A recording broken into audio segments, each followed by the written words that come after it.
Hello, good morning, good afternoon, good evening, whatever time it is, wherever you are in the world. I'm setting the intention that this be a message for you for the next 24 hours, from whenever you happen to see it. I am labeling it as October 22nd because I'm posting it in time for October 22nd where I am in the world. Happy birthday to you, all the October 22nd babies. Those of you who are closing out Libra season, cusp here on the Scorpio cusp. But we're going to see what message is coming up here.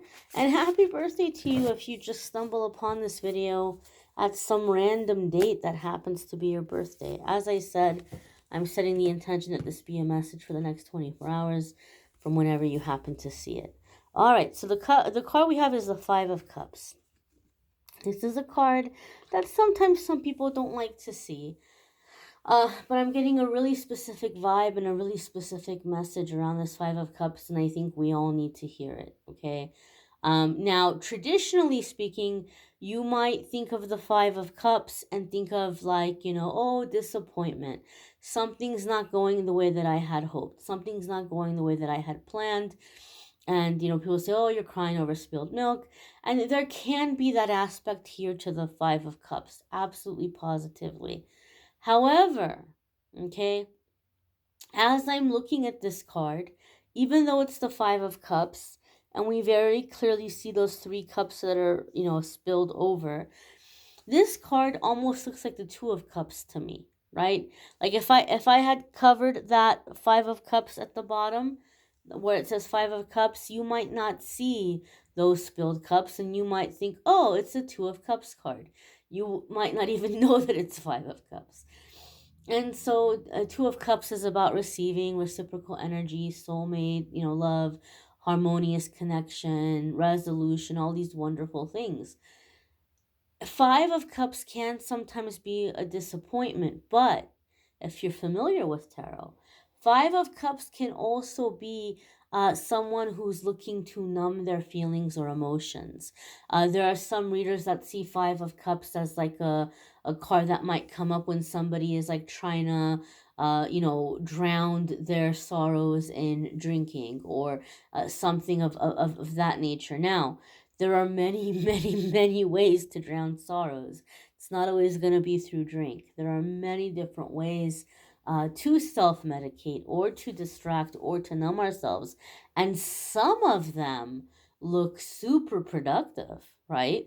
Somebody who's throwing themselves into working and being a workaholic, you're like, oh my gosh, look at this person.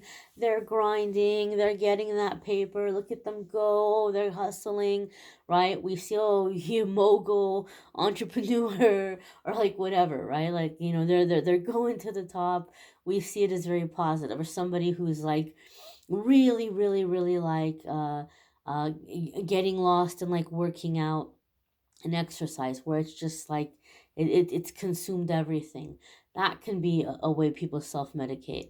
It could be through gambling, it could be through food, it could be through uh, physical intimacy, partying.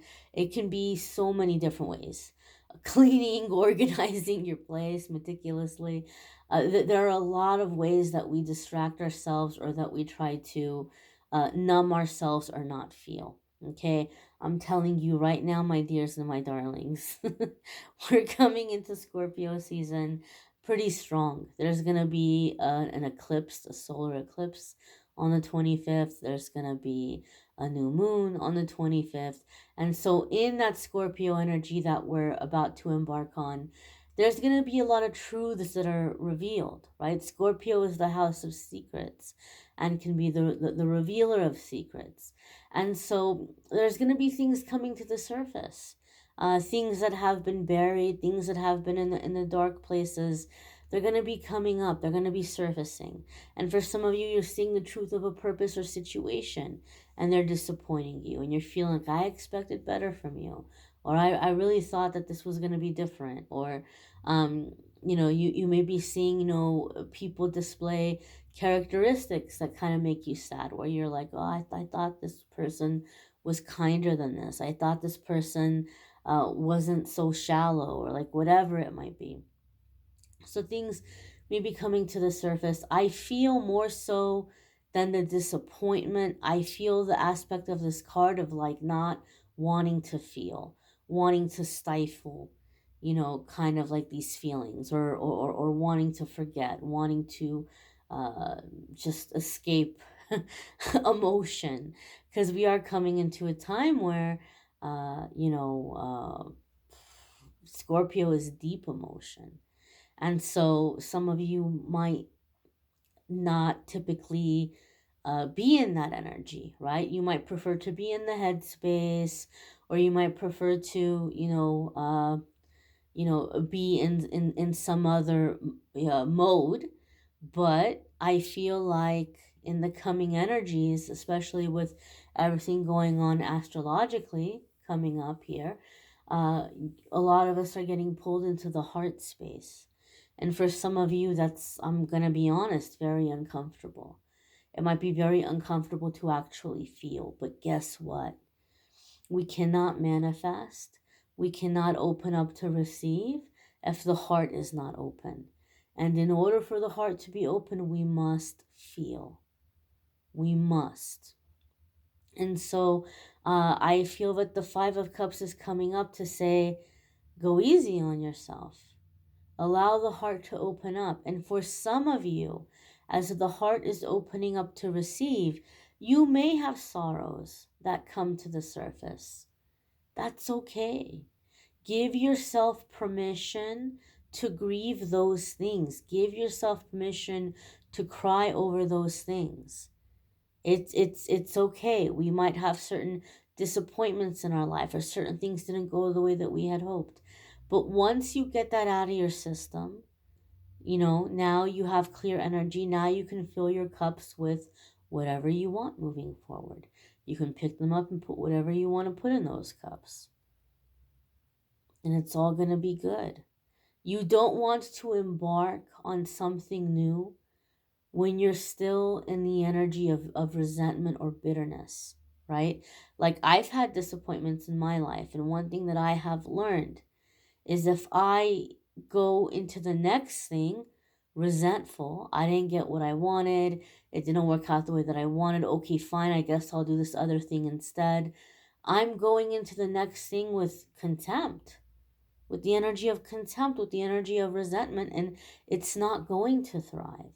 It's not going to succeed because I'm going into it with this sour energy. So open, allow the heart to open, allow yourself to feel, resist the urge to numb yourself or distract yourself. Allow yourself to process and grieve or mourn over any previous losses, so that now when you pick up these cups and you fill them up, you're going to enjoy the process and you're going to like what you're putting into them. You're going to have success this time around, right?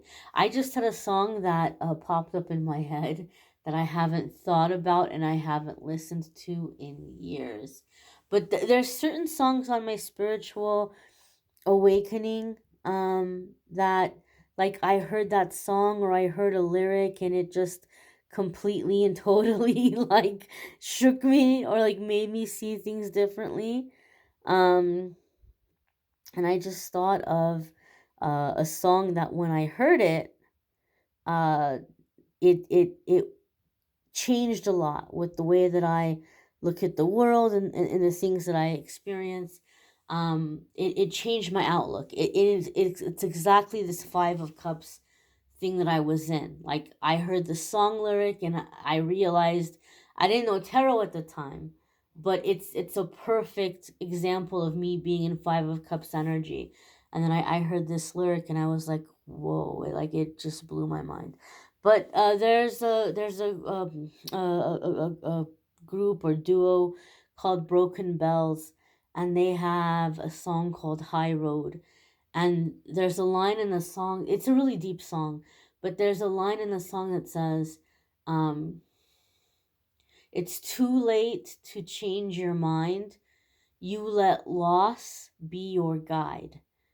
So like going into a situation or moving forward, moving forward, making your decisions based on your sorrows, making your decisions and choices based on a feeling of lack or not having or losing.